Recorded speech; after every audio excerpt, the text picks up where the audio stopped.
Flowers for Algernon by Daniel Keyes. Progress Report 11, April 21. Still didn't go into the factory. I told Mrs. Flynn, my landlady, to call and tell Mr. Donegan I was sick. Mrs. Flynn looks at me very funny lately, like she's scared of me. I think it's a good thing about finding out how everybody laughs at me. I thought about it a lot. It's because I'm so dumb and I don't even know when I'm doing something dumb. People think it's funny when a dumb person can't do things the same way they can. Anyway, now I know I'm getting smarter every day. I know punctuation and I can spell good. I like to look up all the hard words in the dictionary and I remember them. I'm reading a lot now, and Miss Kinnian says I read very fast. Sometimes I even understand what I'm reading about, and it stays in my mind. There are times when I can close my eyes and think of a page, and it all comes back like a picture. Besides history, geography, and arithmetic, Miss Kinnian said I should start to learn a few foreign languages. Dr. Strauss gave me some more tapes to play while I sleep. I still don't understand how that conscious and unconscious mind works, but Dr. Strauss says not to worry yet. He asked me to promise that when I start learning college subjects next week, I wouldn't read any books on psychology. That is, until he gives me permission. I feel a lot better today, but I guess I'm still a little angry that all the time people were laughing and making fun of me because I wasn't so smart. When I become intelligent like Dr. Strauss says, with 3 times my IQ of 68, then maybe I'll be like everyone else and people will like me and be friendly. I'm not sure what an IQ is. Dr. Nemmer said it was something that measured how intelligent you were, like a scale in the drugstore weighs pounds. But Dr. Strauss had a big argument with him and said an IQ didn't weigh intelligence at all. He said an IQ showed how much intelligence you could get, like the numbers on the outside of a measuring cup. You still had to fill the cup up with stuff. Then, when I asked Bert, who gives me my intelligence tests and works with Algernon, he said that both of them were wrong, only I had to promise not to tell them he said so. Bert says that the IQ measures a lot of different things, including some of the things you learned already, and it really isn't any good at all. So, I still don't know what IQ is, except that mine is going to be over 200 soon. I didn't want to say anything, but I don't see how if they don't know what it is or where it is. I don't see how they know how much of it you've got. Dr. Nemmer says I have to take a Rorschach test tomorrow. I wonder what that is. April 22. I found out what a Rorschach is. It's the test I took before the operation, the one with the ink blots on the pieces of cardboard. The man who gave me the test was the same one. I was scared to death of those ink blots. I knew he was going to ask me to find the pictures, and I knew I wouldn't be able to. I was thinking to myself, if only there was some way of knowing what kind of pictures were hidden there. Maybe there weren't any pictures at all. Maybe it was just a trick to see if I was dumb enough to look for something that wasn't there. Just thinking about that made me sore at him. "All right, Charlie," he said. "You've seen these cards before, remember?" Of course I remember. The way I said it, he knew I was angry and he looked surprised. Yes, of course. Now, I want you to look at this one. What might this be? What do you see on this card? People see all sorts of things in these ink blots. Tell me what it might be for you, what it makes you think of. I was shocked. That wasn't what I had expected him to say at all. You mean there are no pictures hidden in those ink blots? He frowned and took off his glasses. What? Pictures, hidden in the ink blots. Last time you told me that everyone could see them and you wanted me to find them too. He explained to me that the last time he had used almost the exact same words he was using now. I didn't believe it, and I still have the suspicion that he misled me at the time just for the fun of it. Unless, I don't know anymore. Could I have been that feeble-minded? We went through the cards slowly. One of them looked like a pair of bats tugging at something. Another one looked like 2 men fencing with swords. I imagined all sorts of things. I guess I got carried away, but I didn't trust him anymore, and I kept turning them around and even looking on the back to see if there was anything there I was supposed to catch. While he was making his notes, I peeked out of the corner of my eye to read it. but it was all in code that looked like this: WF plus A, DDF/AD, ORIG period, WF/A, SF plus OBJ. The test still doesn't make sense to me. It seems to me that anyone could make up lies about things that they didn't really see. How could he know I wasn't making a fool of him by mentioning things that I didn't really imagine? Maybe I'll understand it when Dr. Strauss lets me read up on psychology. April 25. I figured out a new way to line up the machines in the factory, and Mr. Donegan says it will save him $10,000 a year in labor and increased production. He gave me a $25 bonus.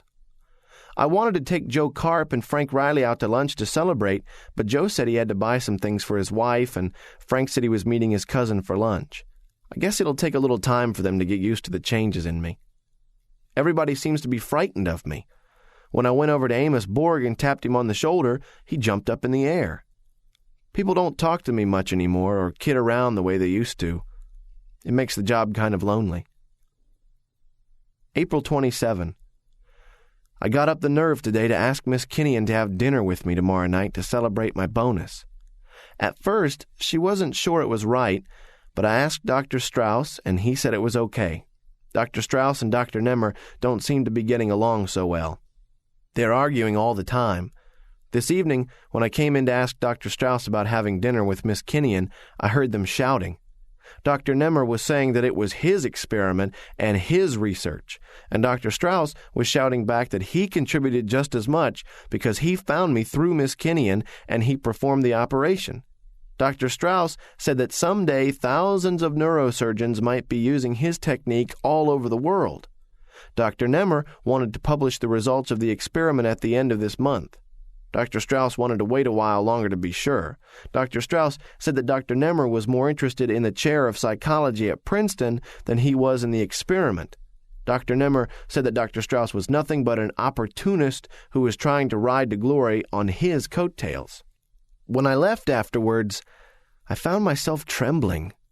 I don't know why for sure, but it was as if I'd seen both men clearly for the first time. I remember hearing Bert say that Dr. Nemmer had a shrew of a wife who was pushing him all the time to get things published so that he could become famous. Bert said that the dream of her life was to have a big-shot husband. Was Dr. Strauss really trying to ride on his coattails? April 28. I don't understand why I never noticed how beautiful Miss Kinnian really is. She has brown eyes and feathery brown hair that comes to the top of her neck. She's only 34. I think from the beginning I had the feeling that she was an unreachable genius and very, very old. Now, every time I see her, she grows younger and more lovely. We had dinner and a long talk. When she said that I was coming along so fast that soon I'd be leaving her behind, I laughed. It's true, Charlie. You're already a better reader than I am. You can read a whole page at a glance while I can take in only a few lines at a time. And you remember every single thing you read. I'm lucky if I can recall the main thoughts and the general meaning. I don't feel intelligent.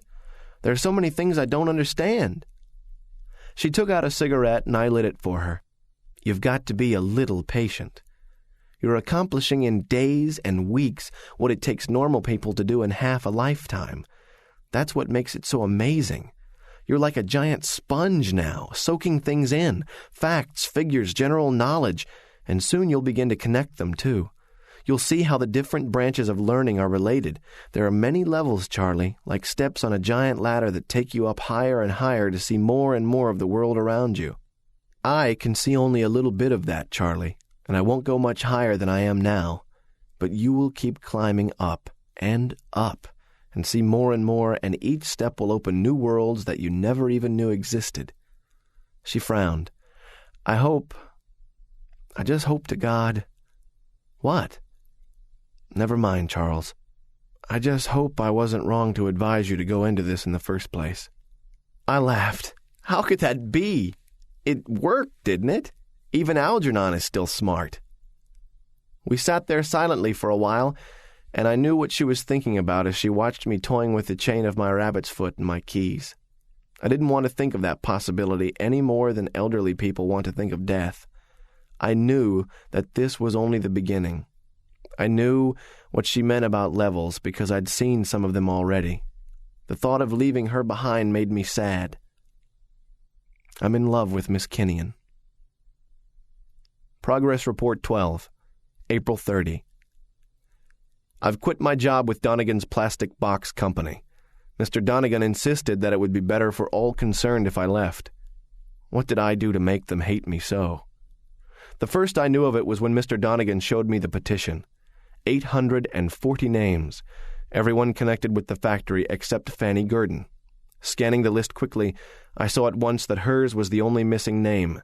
All the rest demanded that I be fired. Joe Carp and Frank Riley wouldn't talk to me about it. No one else would either, except Fanny. She was one of the few people I'd known who set her mind to something and believed it, no matter what the rest of the world proved, said, or did. And Fanny did not believe that I should have been fired. She had been against the petition on principle, and despite the pressure and threats she'd held out. "Which don't mean to say," she remarked, "that I don't think there's something mighty strange about you, Charlie. Them changes, I don't know. You used to be a good, dependable, ordinary man. Not too bright, maybe, but honest. Who knows what you done to yourself to get so smart all of a sudden? Like everybody around here's been saying, Charlie, it's not right." "But how can you say that, Fanny? What's wrong with a man becoming intelligent and wanting to acquire knowledge and understanding of the world around him?" She stared down at her work, and I turned to leave. Without looking at me, she said, "It was evil when Eve listened to the snake and ate from the tree of knowledge. It was evil when she saw that she was naked. If not for that, none of us would ever have to grow old and sick and die." Once again now I have the feeling of shame burning inside me. This intelligence has driven a wedge between me and all the people I once knew and loved. Before, they laughed at me and despised me for my ignorance and dullness. Now they hate me for my knowledge and understanding. What in God's name do they want of me? They've driven me out of the factory. Now I'm more alone than ever before.